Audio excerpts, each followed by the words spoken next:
Our next speaker is Stephen Harrison, who is a clinical molecular genetics fellow at Harvard Medical School and Laboratory for Molecular Medicine, and he's going to be talking about variant curation.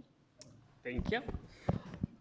All right, so I'm going to build upon what we've been talking throughout the day. So, once you have this list of variants you want to look at, you filter down to a set of variants, you've looked at what genes they're in, and now you need to actually assess that variant to determine if it could be causative for disease. And I have no conflicts of interest. So variant interpretation is a very important topic, as I'm sure everyone's audience is familiar with and has maybe had some experience with variant interpretation. But there's also some subjectivity to what goes into variant interpretation. Two equally qualified people could look at the same variant and come to different conclusions because one may put more weight on a certain piece of evidence than another. This has become evident over the last few years because of just genetic testing has grown, but also because of efforts like ClinVar, we're now able to compare interpretations. So for example, back in February, looking within ClinVar, of all the variants that had at least two submitters, 17% of all those have conflicting interpretations. Now, granted, of the 17%, the majority are uncertain significance versus benign or likely benign interpretations. Only 3.6 are pathogenic versus VUS, but this does show that there can be differences in interpretation between different sources. So one tool that has now helped, or a standard that has helped with variant interpretation, is the 2015 American College of Medical Genetics and Genomics with Association of Molecular Pathology Guidelines for Variant Interpretation. And so this provides a systematic framework where each piece of evidence was awarded a specific piece of weight. And then once you have all these different pieces of evidence, you sort of sum them up to determine what the classification would be, depending on each category of evidence. And I'll talk a bit more about this framework in a moment. But one important thing that came from this publication was also establishing the terminology for variant interpretation. Pathogenic, likely pathogenic, uncertain significance, likely benign, and benign. The previous versions of the guidelines had not included any guidelines for terminology like this.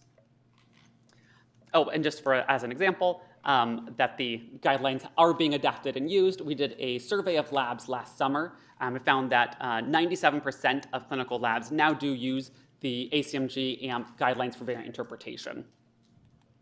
So looking again now at terminology, before the guidelines came out, different labs were asked to see what terminology they use for how to classify variants. And only about 89% would use the word pathogenic. Some labs would use terms like deleterious, associated, or mutation. And only about 79% would use the term benign. Some would use polymorphism or not associated. However, now looking at our survey of last summer, we found that 95% of labs now use this terminology to actually be able to classify sequence variants. If we look at sort of the three major questions that can be answered by genetic testing, first we look at can the variant, or does this variant impact the gene or protein function? Can this impact the protein or gene function then cause disease? And then lastly, does this change account for what you're seeing within your patient? So the ACMG AMP guidelines answer this question too. It's telling you whether or not the variant can cause disease. And that's when we use, again, the terminology, path, VUS, likely benign or benign. This is different than this last question of, does this variant now explain the disease I'm seeing in this person? And the reason why there's a difference here is because there could be incidental findings. A person may have a pathogenic variant but have no symptoms of the disease yet because it's an adult onset condition. Or for a recessive disorder, maybe you only find one variant in that person. You find a single pathogenic change and you didn't find another variant. That again could be a case where the variant is pathogenic but it doesn't explain the phenotype you're seeing in the person. All right, so now going back to look at the framework again, this is the grid we'll go through today. The way I have this set up is we're going to go through each one of these rows and offer a bit of guidance as far as how people have gone about applying these different pieces of evidence. So the way that this grid is set up is each piece of evidence is assigned a direction, so either benign or pathogenic, but then also a strength, supporting, moderate, strong, or very strong. Each evidence is then given this code. So for example, absent in population databases is PM2. The first letter accounts for whether it is pathogenic, so a P, or benign, a B. The second letter then tells you the strength of evidence, so M here for moderate. So PM2 means it's a pathogenic moderate piece of evidence. At the end, after you have all these different pieces of evidence, is when you then combine to see how much total you have pieces of very strong, strong, moderate, to be able to come up with a classification for your variant. So in the guideline paper, they did acknowledge that this is just a starting framework, and additional specificity and guidance was going to be needed, specifically disease-specific modifications or adaptations to the guidelines in order to make the guidelines fit for each different disorder. And so I'm going to talk about, when I'm going through each one of the guidelines today, talk about some examples that we've seen. And these examples come from different ClinGen variant curation expert panels that are going through each one of these, or each one of these groups are going through the ACMG guidelines and adding in the specificity for their disease or gene of interest. In addition to all the different groups that we have adapting the ACMG guidelines within ClinGen, we also have the sequence variant interpretation work group, which is working through general modifications to the ACMG guidelines. So I'll also be speaking a bit about some of the general approaches to approaching the guidelines.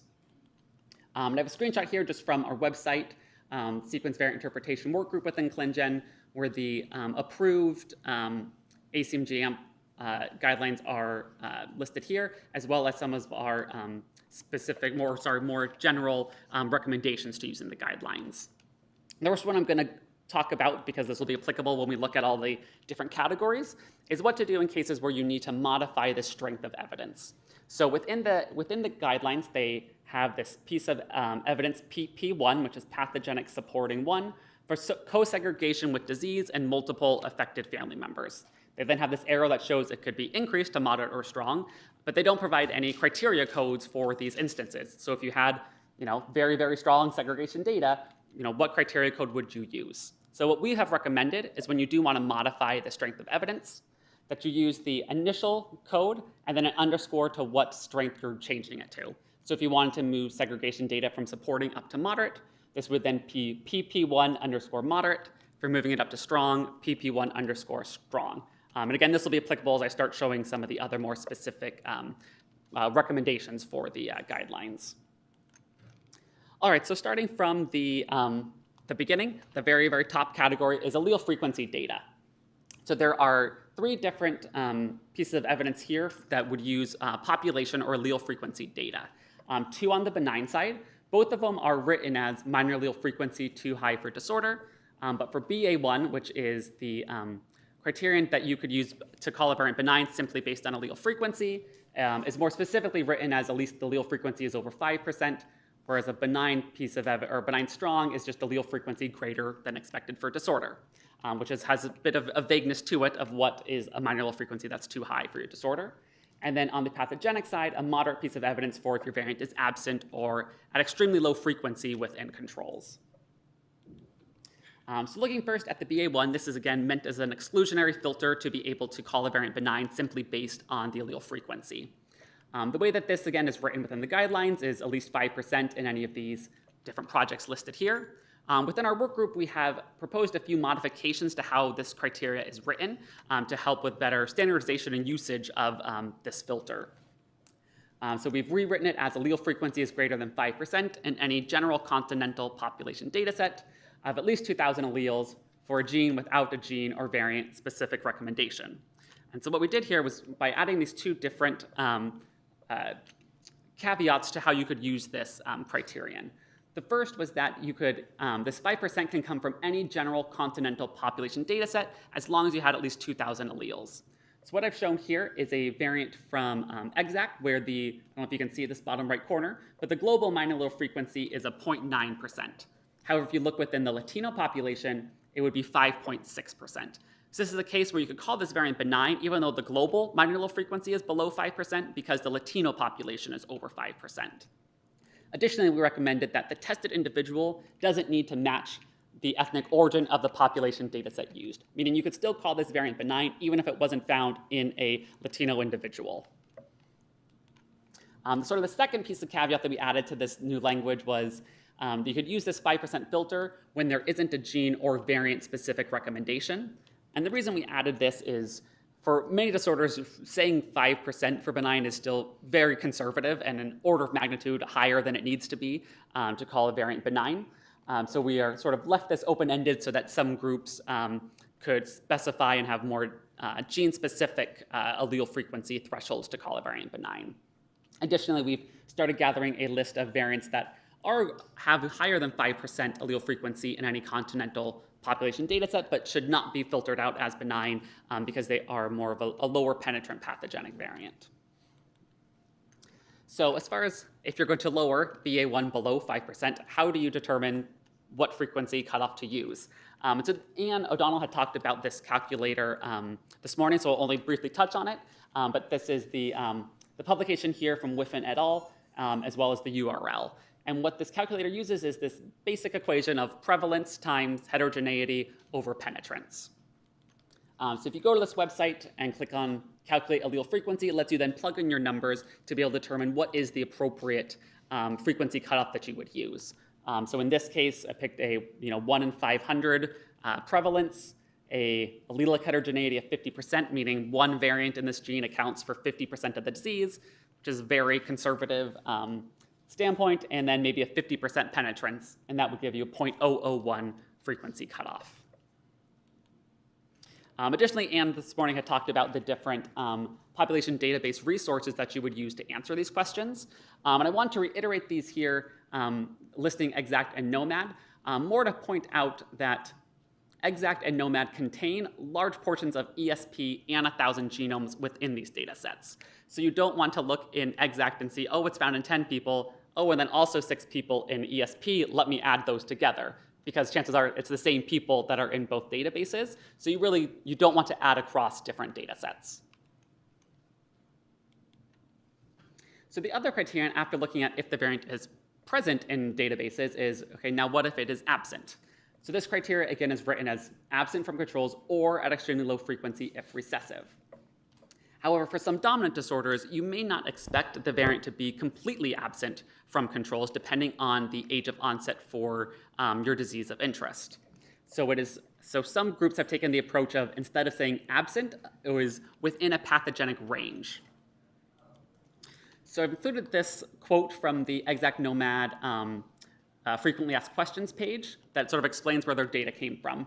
And they say that they made every effort to exclude individuals with severe pediatric diseases from the GNOMAD or EXACT data sets, but they can't guarantee that an affected individual is not within here. Additionally, if you look at sort of the age range, at least within EXACT, over 70% of the individuals were over 40 years old, only 10% being below 40. So you would not expect a person with a severe pediatric onset disease to be within EXACT or GNOMAD, and you would expect most of these people to be older. So if you're looking at you would sort of look at the EXACT data differently if you're looking at a pediatric onset disease versus an adult onset disease as far as how many alleles or individuals you would expect to see in there.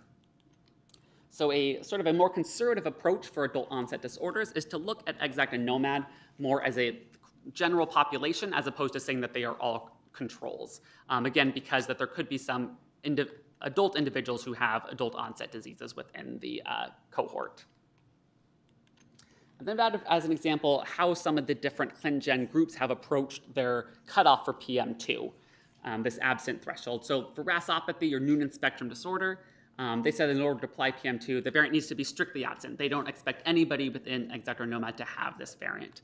Whereas hypertrophic cardiomyopathy, which has more of an adult onset phenotype, this group allowed a variant to be met for PM2 if it was below 0.004%. Additionally, for CDH1, hereditary gastric cancer, and PTEN, they both specified PM2 as essentially 1 in 100,000, meaning they would really only expect one person within EXACT or GNOMAD to have this variant in order to meet this criteria for absence. The last criterion, sort of looking across this population data category, is prevalence in affecteds statistically increased over controls. This is PS4. So within the ACMG guideline paper, they included these notes about how to use PS4. So the typical way that at least it looks like right in here is doing an odds ratio approach in which you are looking at doing a case control study either from internal data or a publication to see if your variant is enriched in controls or not. In affecteds or not.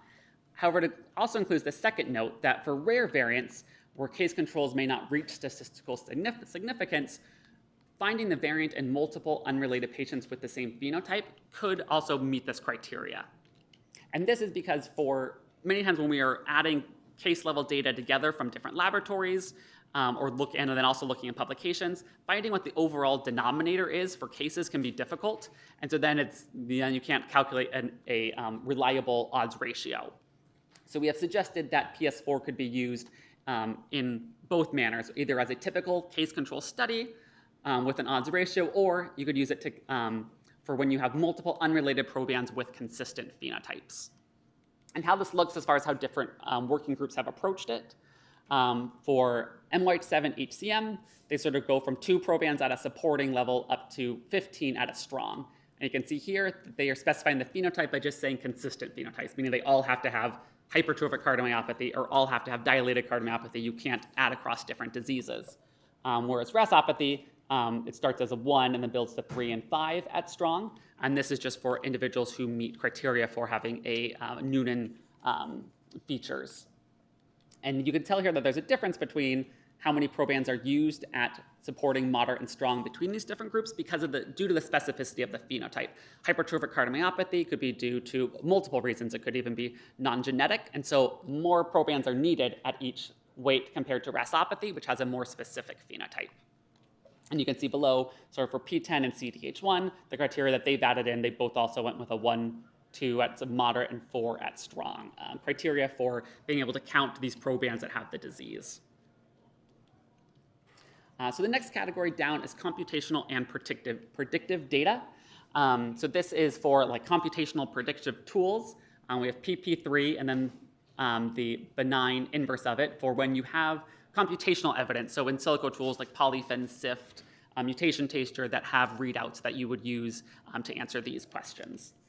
Another interesting thing to note is for if you have a novel synonymous variant, the guidelines even suggest using BP4, which is multiple lines of evidence suggesting multiple computational tools are saying no impact on gene or on the variant, as well as if it's a silent variant, that this combination can be used to classify a novel silent variant as likely benign.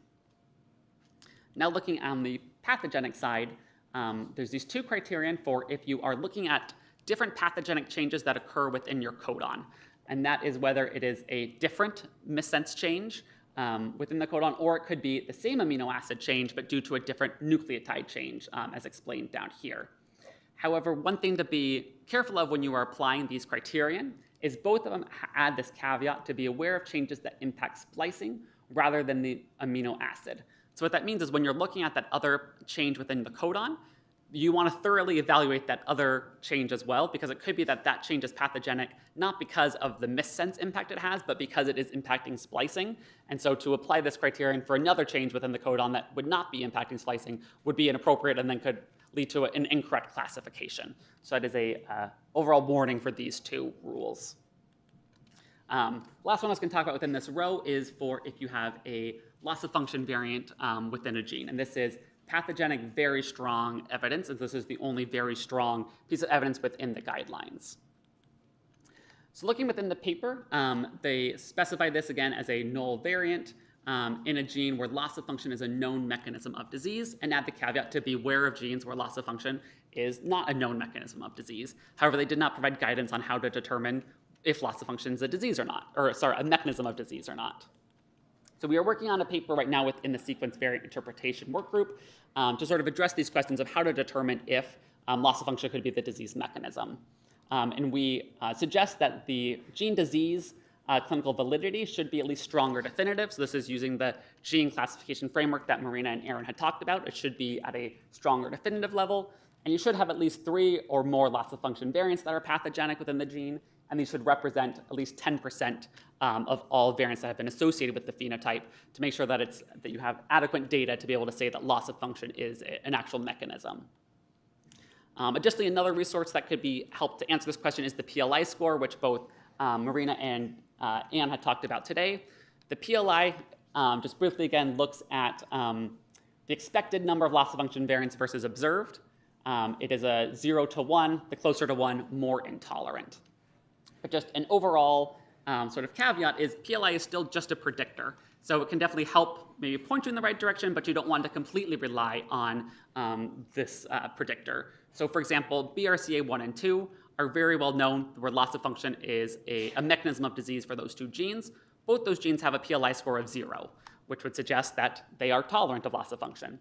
And the reason why those scores would be 0 is because EXACT has older individuals in them, so you would not expect loss of function variants to be depleted because it's an older subset of people. So again, just an overall caveat to not put too much weight on the PLI score, but it can still be helpful. So I was going to show an example, even though other people have already shown how to look for the PLI score. I was going to show P10 here.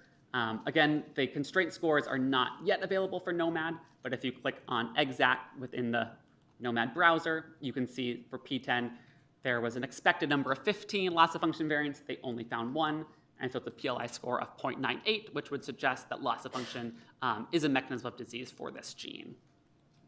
As opposed to GFAB, in which there were expected to be 13, you observed 9, and it's a PLI score of 0, suggesting that heterozygous loss of function would maybe not be a mechanism of disease for this gene. Additionally, when looking at PVS1, the paper also included different caveats for making sure that your variant actually has a loss of function impact to it, and to be wary of loss of function variants started again at the 3' end of the gene, maybe deletions or splice site variants that result in skipping of an in-frame exon, as well as if you have multiple transcripts. So we've been working through a very busy flowchart here for how to look for, starting with your variant type of interest, and then certain questions that you need to look at or address to determine what strength of evidence to apply with regards to PVS1. So looking at nonsense or frame shift, sort of the first question you want to look at is whether or not this variant would be predicted to undergo nonsense-mediated decay based on where it is in the gene. If the variant, or the transcript is predicted to undergo nonsense-mediated decay, the next thing you need to look at is whether or not the exon is present in the biologically relevant transcripts. This is something that, again, Anne and Marina and Aaron had all talked about as well, is that you need to make sure that the transcript actually is you're looking at the most clinically relevant, and I'll have a few slides on that as well. If the variant is not undergoing nonsense-mediated decay, you then want to look at what's known about that region.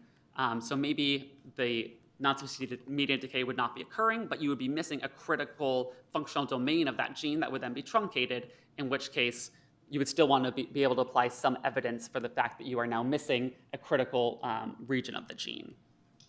Additionally, when looking at deletions, the first thing you want to look at is whether it's a full gene deletion or not.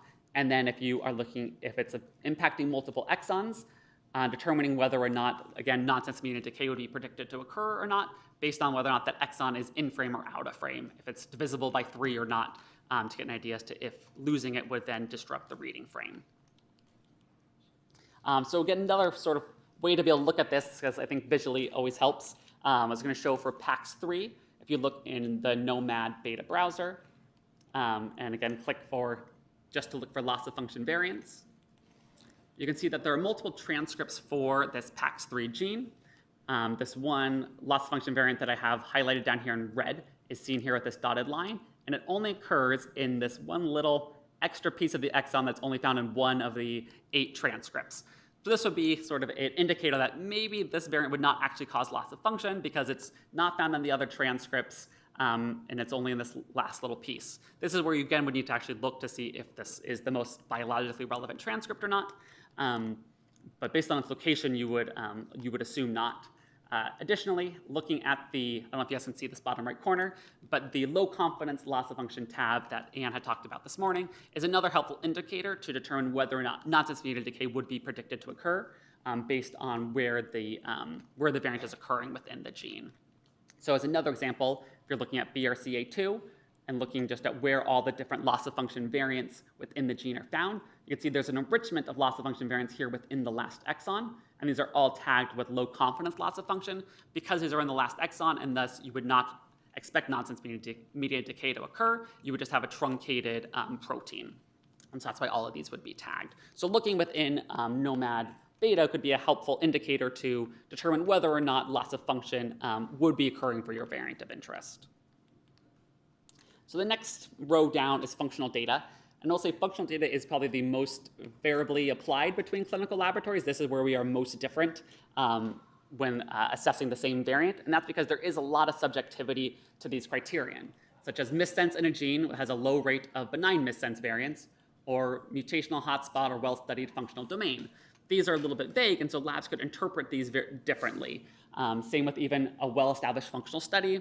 Who's to say a functional study is well-established for the gene that you're looking at?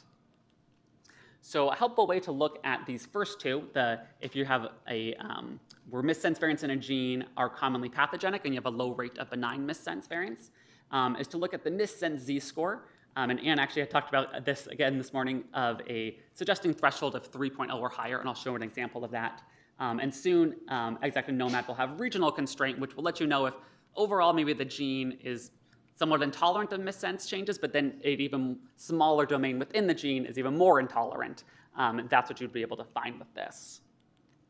So taking MYH7 as an example, if you then click on loss of function of missense and look at exact, you can see that it has a z-score of 6.54, and we suggest that as a general rule, anything above a 3 is showing that this gene is more intolerant of missense changes. So based on that approach, this gene would meet this PP2 criterion for variant assessment.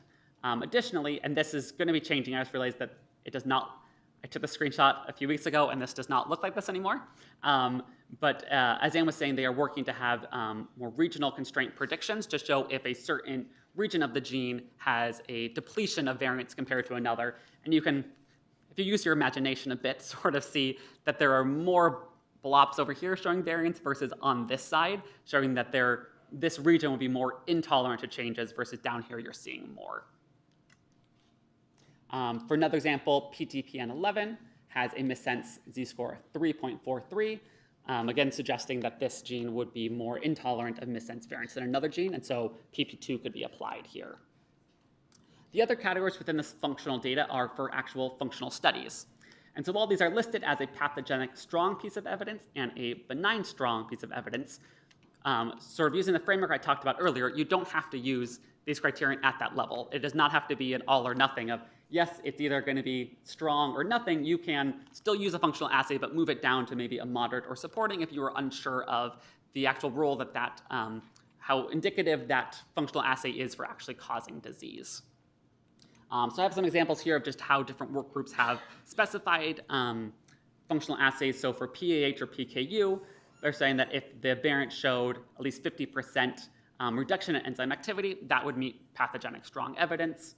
For a lot of the RASopathies, they looked at MEK phosphorylation and used that as a strong level of evidence. Whereas within hearing loss, they, for each one of these genes, specified the functional assay that would be used, but noted that it should only be used at a moderate or supporting piece of evidence because while these are suggestive of impacting and causing a disease, they are maybe not at the caliber of saying well-established, and they don't want to add that, give it too much weight, these different functional assays. So the next row down is segregation data. So again, this just starts as a PP1, which is pathogenic supporting, but with additional segregations can move to moderate or strong.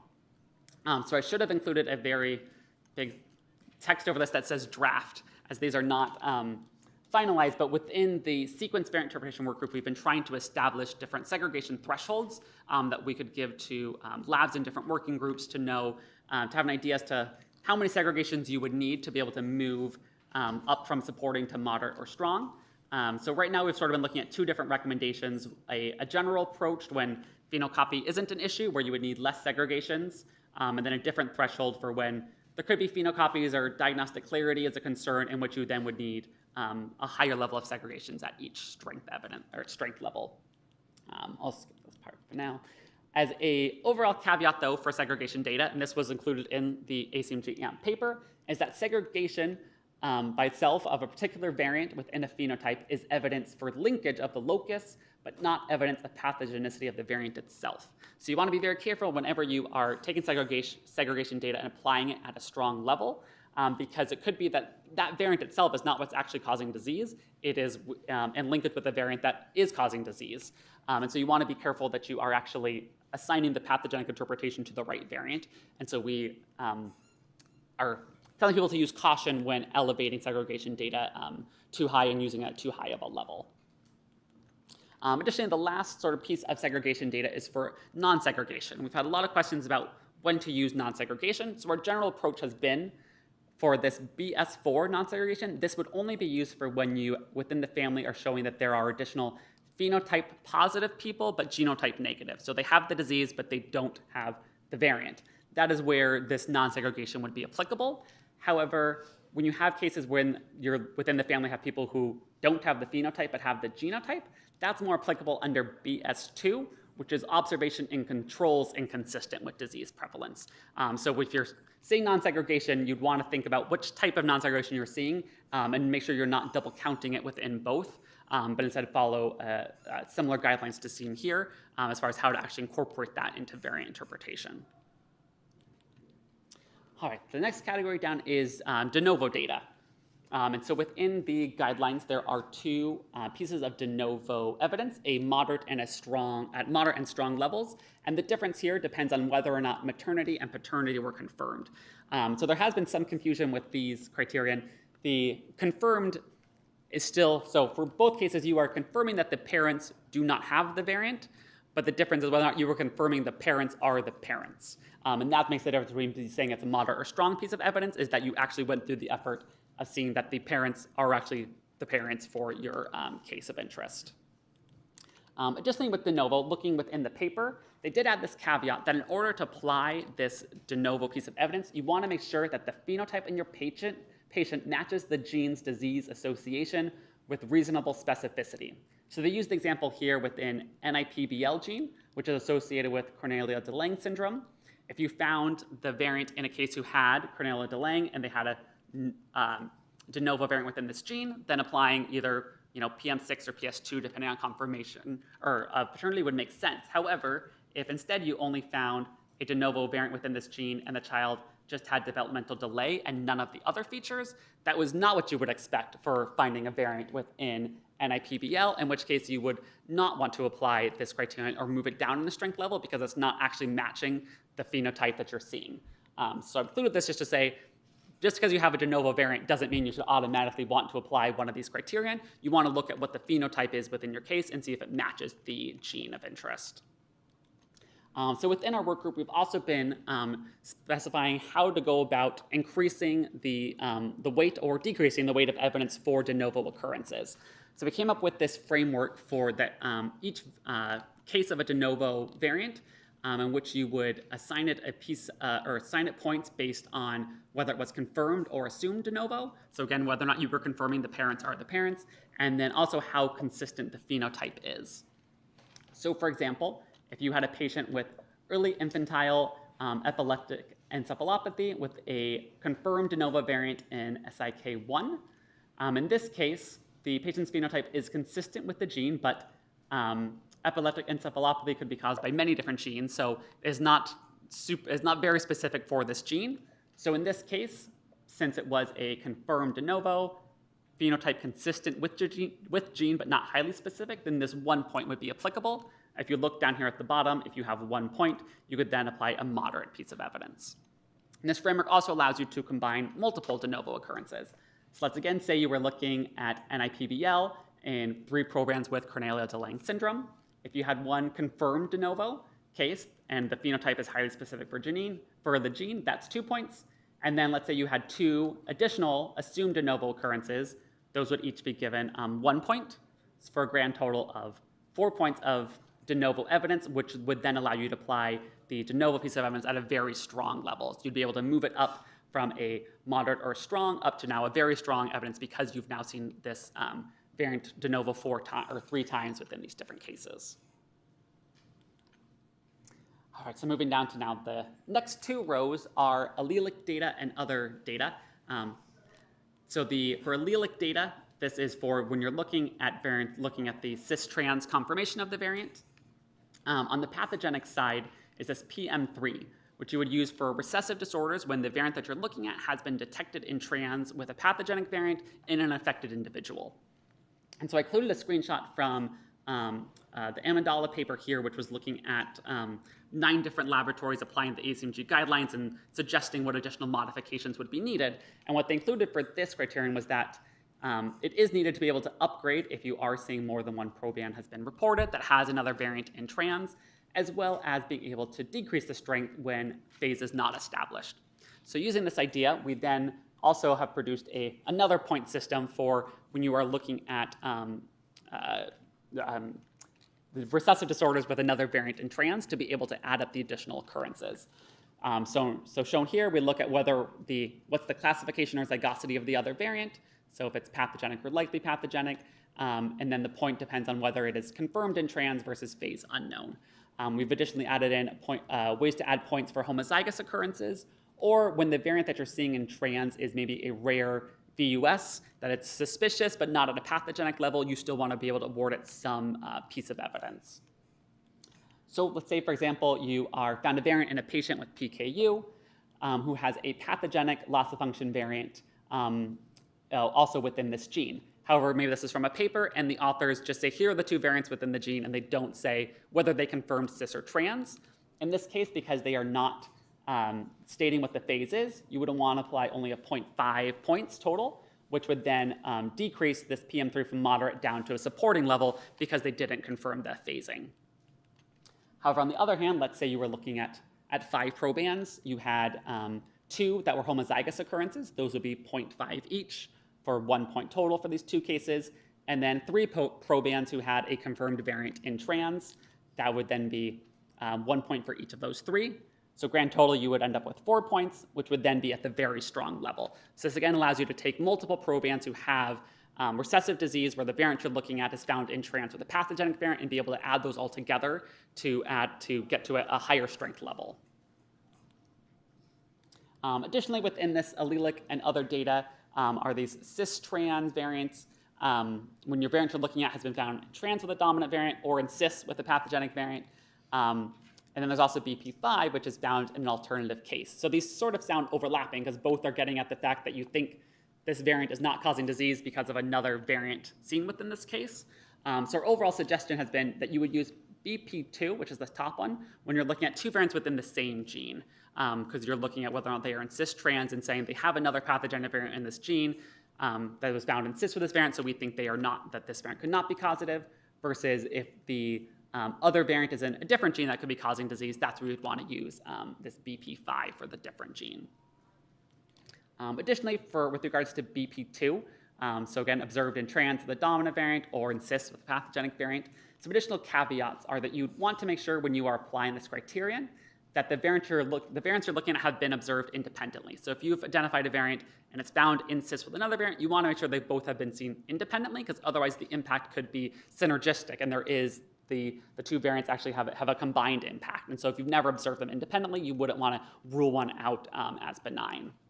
Additionally, you want to make sure that there is, again, no evidence of synergistic effect. We've seen this for some cardio variants where an individual has 2 variants within the gene and then has a much younger presentation than anyone else who only has 1 variant. So again, in those cases, you wouldn't want to rule out that variant as benign because those cases had an earlier onset, so it does suggest that that could be impacting the protein function. Additionally, we've had some groups actually want to be able to move this BP2 to a benign strong level for cases in which you are looking at a variant where biallelic pathogenic variants would be embryonic lethal. So if you found your variant in trans with a pathogenic variant, suggests that the variant you're looking at could not be pathogenic, otherwise the person would not be alive, that could be cases in which you could move this benign supporting piece of evidence up to a benign strong piece of evidence. The other criterion within this other data is patient's phenotype or family history is highly specific for disease. This is PP4. This is a criterion that is also within the Caesar bake-off was the most variable piece of evidence applied between labs, again, because there is subjectivity to who's to say that this is a highly specific phenotype or not. So this does depend on which gene you're looking at, that we've been asking the different gene-specific working groups to actually specify, is PP4 applicable for your gene, and what criteria would need to be met, what diagnostic criteria would need to be met in order to apply PP4. We've also suggested that PP4 would be applicable for when you're doing non-genetic clinical confirmatory testing. And so this would be, for example, for PAH, I've included here. If you've seen a case that has phenylalanine concentration above 120 micromolars, that would be PP4. Initially, some people would have thought this would maybe fit under a functional assay because you're seeing that there is a reduction in the activity here, and so you're seeing increased phenylalanine. But because you're looking at it within a patient, you're confirming, yes, the patient has PAH. It's not a variant-specific test. And so we felt that this is more applicable under PP4 for looking at patient's phenotype, this confirmatory non-genetic testing as opposed to a functional assay, again, because it's not variant-specific.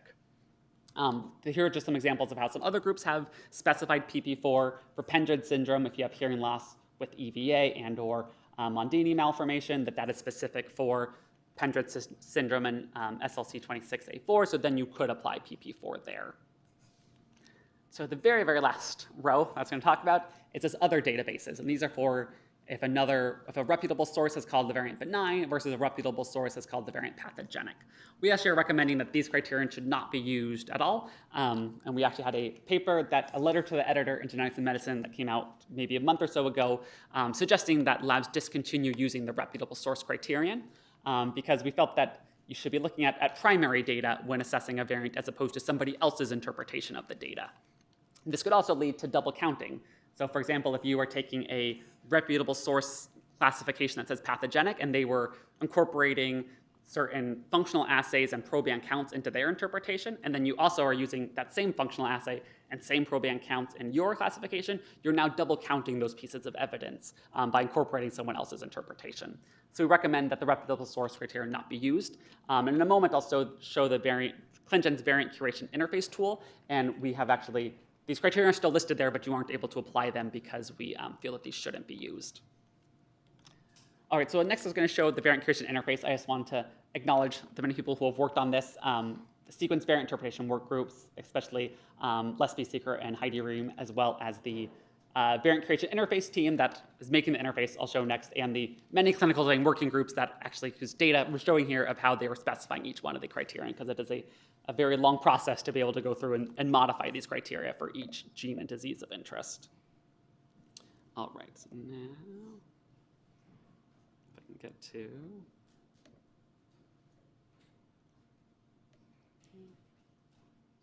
Okay, so now I'm going to go through an example of variant using the ClinGen variant curation tool, and this is what will be used in the workshops that will take place after this lecture. So I wanted to sort of give an overview of how to go in and navigate before the workshop starts so that everyone can just get going on variants when we begin. So I've already logged into the system here. This is sort of the overall landing page. I'm in a sort of a dummy instance of the interface, so it's showing that I don't have any variants or genes associated here, but if I was using my normal login, it would show sort of your history of what variants you've looked at and what gene-disease relationships you've done. So in order to start a variant interpretation, you first need an identifier for that variant. And the reason for this is you could have, sort of as Anne was talking about this morning, you can have a variant represented multiple ways with a VCF file or HGVS, and so there needs to be a normalization process to make sure you're looking at the right variant. And so the curation interface asks you to use a ClinVar variation ID or an allele registry ID. For the examples today, we're just going to use ClinVar variation IDs. So first, you would need to search ClinVar to identify your variant of interest. And there's actually a workshop tomorrow on how to search ClinVar, so I won't go into that process now. But once you've identified your variant of interest that you then want to curate, you need to find the variation ID and be able to use that. So if you're looking at a variant page within ClinVar, the variation ID is this number seen, I can use this, seen up here at the top under variation ID. It is also the number that is found in the URL if you're looking at the variant. And so that's what you need to order to start this variant curation in the interface. And for the example variants we're going to give you during the workshop, we're going to provide the variation ID for each one of those. So this is 10715. So I'm going to do new variant curation and then select a ClinVar variation ID. Add the ID.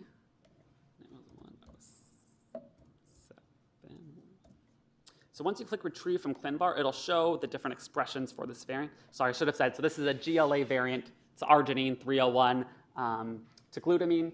And then you can see here, so it's bringing back these different expressions so you can confirm before you start that you didn't mistype the number, that this is the variant you want to be doing.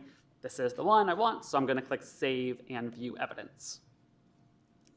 So when you first navigate into the actual sort of assessment page, there are these different tabs that have the different evidence categories here, as well as evidence brought in. But in order to actually start the interpretation, you want to go over here and click on interpretation. The same tabs will be seen, but now it'll give you the option of being able to add ACMG criteria. So for example, right now, if I just click on the population database one, it'll show, so this variant's actually absent from databases, but there's no option to add any ACMG criterion. So I need to go click start my interpretation. And now within each one of these, it'll give me the options of answering different ACMG criteria. So looking here up at the top, we have, again, what the variant name is. We have the transcript, c.p.change, different link outs to go look at the variant in ClinVar or dbSNP. Again, link outs to UCSC, variation viewer, ensemble browser, so that you could look at contextually where this variant is occurring within the gene. Then we have here listed each one of the ACMG criterion. So right now they are all have a white background because I have not applied any of them, but as you'll see, as I apply specific criterion, the coloring of the criterion I apply will change. Additionally, right now, each of these criterion are separated based by their evidence type below, but also if you double click on any of these, well, first you can see what the actual criterion is in case you haven't memorized each one of the codes. But if you double click on it, it'll take you to the right section so that you could then be able to assess that criteria, specifically if you don't want to work through each tab. So looking down here at the tabs below, we have a basic information tab. And so there's no ACMG criteria to apply on this tab. It is just sort of giving you the different expressions of the variant. So it's giving you the HG3738 coordinates, giving you overall what the classification or what the aggregate classification is in ClinVar. So this is criteria provided. There's multiple submitters that don't have conflicts. There's 6 submitters. And I can see each one of this is mimicking sort of that bottom table you see in ClinVar, what all the different classifications are and by who. Additionally, if you keep scrolling down, you can look at the different RefSeq and ensemble transcripts for this variant to see if there is if the impact depends on the variant. So in this case, this is the transcript I'm using. It's a missense change, and you can see on some other transcripts that this variant is a pretty deep intronic change. So I don't need to be worried about that having a worse effect on a different transcript. All right, so I'm going to start by looking at population data. So again, up here is being able to answer which ACMG criteria I want to apply. And down below, the system brings in different population sources, like GENOMES, Exact, Page, 1,000 genomes. So actually, in this case, the variant is absent from all these data sets. So you're not seeing each one of the different populations here. But it does allow you to at least link out. So for example, it is saying that this variant at this position is absent from GENOMES, but maybe you'd want to look to see, do you actually have coverage at this position? Is it absent because just there's no coverage, or is it actually absent because there are no affected people? So you can click on the view coverage of this region, and it'll link out to GENOMES, and it does, I think, a 60, so 30 on each side distance, and then it looks at what variants are within this position, and you can see what the overall coverage is. So overall, we're looking at about 85x coverage across this entire region, so we don't need to be worried about just lack of coverage being a reason for why this variant would be absent. So we can feel confident that it's actually absent. So if I can go back to my tool here, I'm going to scroll up to this section again that has each one of the criterion. And for PM2, I'm going to change it from a not evaluated to met. And then there's a box here where I can put an explanation for why I am indicating this criterion as such. And so I'm just going to maybe write in free text that it is absent from GENOMES with greater than 85x coverage. And then click Save. So it's marked that successfully saved. And now you can see up here, PM2, the color has changed because I now have selected this criterion as met. Additionally, as you're going along, this row here looks at how many benign and pathogenic pieces of evidence you've applied, and it's a sort of a live calculator. So right now it's showing, simply based on PM2, I'm still at uncertain significance due to insufficient evidence, which makes sense because I have not gone through the whole process. But this does sort of help as you're going along to see what the classification is. So the next tab over is variant type. So once you click in here, there are sub-tabs based on, again, your variant type. So for missense, this is going to look at computational prediction tools. For loss of function, this is asking you if PVS1, the loss of function criterion, is applicable. In-frame indels would look at the criterion specific for that. Since this case, this is a missense variant, I'm going to stay on the missense tab. Has the criterion listed here if I want to look at the computational tools and whether missense variants are frequent or not within the gene. And then if I scroll down here, I can start seeing the evidence of the different predictors. So up at top, we have a meta predictor Revel, which here is giving a score from 0 to 1 of pathogenicity, with 1 being closer to pathogenic, so a higher score, higher pathogenic. And this variant got a 0.95, which is pretty suggestive that the tool is saying it's damaging. But if you scroll down below, you can now look at all these other predictors: SIFT, polyphen, mutation taster. And so for each, it's giving what the numeric score is and then the prediction. So the way these come out right now is just a one letter here for what the outcome is. But if you, next to prediction, click this I button, it tells you what each one of these symbols means. So for SIFT, a D means damaging. For polyphen, D means probably damaging. For mutation taster, which I got an A from, is disease-causing automatic.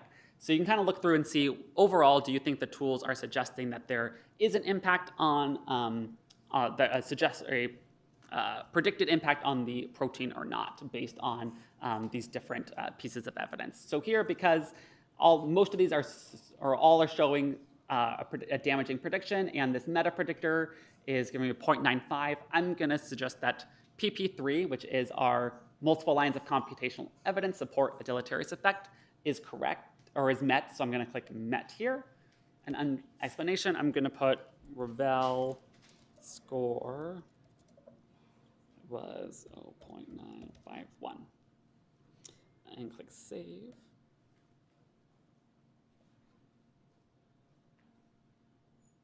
And now you can see PP3 up here has changed color, showing that it's been indicated. Another helpful part to look at for missense variants is down here there is this header for other variants within the same codon. And this is again applicable for whether you're looking at another missense variant within the same codon, whether it be the same one from a different nucleotide change or a different missense change. And there's this indicator down here that lets you know how many ClinVar variants are in this codon, in addition to the variant that you're looking at. So it's showing there are 2 more variants within the codon of ClinVar. So if I click out to look at them, so even though it said there were 2, I'm getting 3 back because it also is returning the variant you're looking at. So this is the variant I'm looking at, so I can ignore this one. This is the 301 to glutamine. But I can also see there is an arginine 301 to glycine. It has been assessed as uncertain significance by only one submitter, so I don't think that's pathogenic. Additionally, this last one is actually a nonsense change. So yes, it's within the same codon, but this would not be applicable because that's not another missense change, that even though it's pathogenic, this would not contribute to that decision of other pathogenic variant missense changes within the codon. So if I go back to the tool here, I'm going to mark both of these as not met, because I did not think there's any other pathogenic changes within these codons, and put, maybe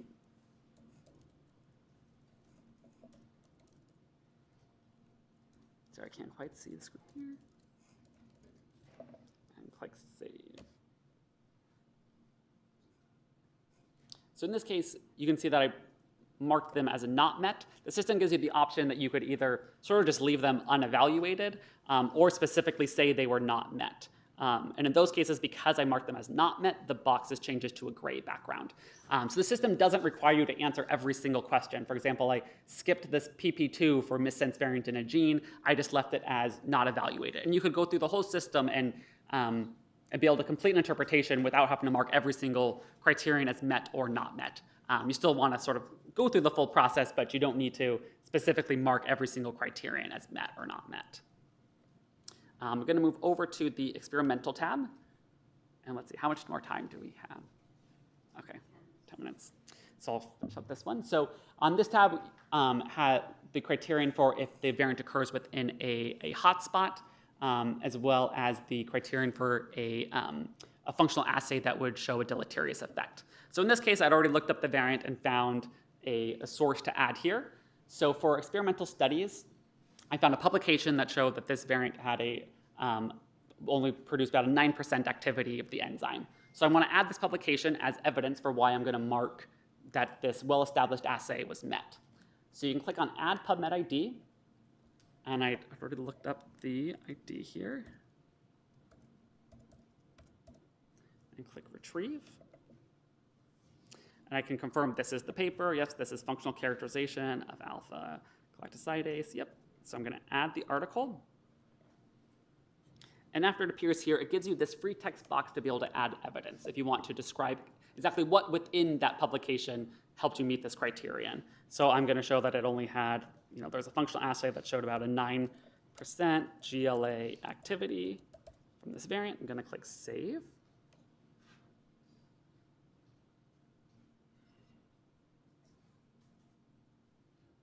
And now because of this, I'm going to change the PS3 to a MET. Again, because of the PMID, or I'll just put the paper below to save time. Click save. Okay. So in order to save time, I'm not going to go through the full thing here. So at any point in the time, you can click on View Summary when you're going through a variant, and it'll show, again, what the calculated pathogenicity is at that time. It then gives you an option to modify the pathogenicity if needed. If for some reason after you've thoroughly assessed this variant and add all the criteria, and if you disagree with what the classification would be, it gives you the option of overriding, but you have to add in a note seen here for why you would change the classification. There's also then a free text summary here to be able to describe overall why you were classifying variant the way that you did, sort of a summary of the evidence. But if you scroll down further here, you can see all the different evidence categories are broken into criteria that are marked as met, or not evaluated.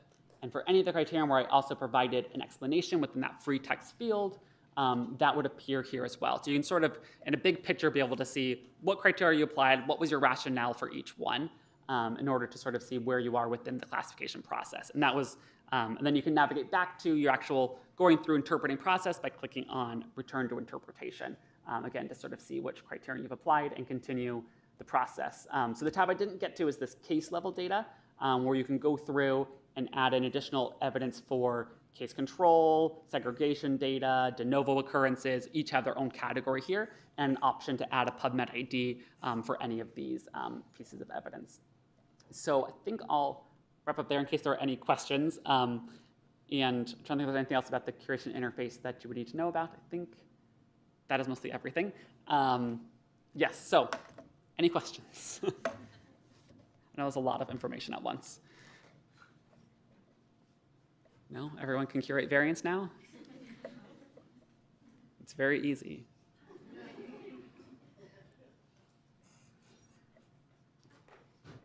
All right. Oh. Hello. I was just wondering, I know all the different groups have their own version of the sequence variant, amended ACMG guidelines. Do they live somewhere that's easily accessible for everybody? So right now, for the approved ones, I'm going to go to the website here. So right now, there's only 2 that have gone through the entire process of being approved. There are many that are very, very close to being done. So within the ClinGen website, if I go to the working groups and click on sequence variant interpretation, we have link outs to the publications of the 2 that have been approved, the MYH7 and the RASopathy. And then as additional ones get finished, they would get posted here as well. We are also working with the variant curation interface to better be able to bring in these specifications to the interface so that as you're curating a variant, you could actually see if you're looking at a gene that has an expert group, how they've specified each one of the criterion so that it's all there in one place for sort of a comparison as you're being able to assess the variant. We're also hoping to put together more of a master document that shows for each criterion how each group has done it within one document as opposed to having different disease-specific ones. And that I hopefully will get to that this summer and have it available. Yeah. Hi, thank you for a lovely talk. I have a question about how to identify the biologically or clinically relevant transcript when there's more than one transcript for a gene. Do you have any tips about where to look for that kind of info, or Yes. are there any guidelines about how to say something is biologically relevant? So I would recommend talking to Marina, who had talked before me, and looking at their paper that's on bioRxiv, right? Where I think you guys went through hearing loss genes and sort of spelled out sort of a process for how to go about determining what the biologically relevant transcript is based on how many exons are in each one, how many transcripts there are total, looking at expression data. So that could be on bioRxiv, but also Marina would know more specifics about how to actually go about that process. Thank you. Sure. All right. That's everything. Do you want to show where the rooms are? Okay. Oh, thank you.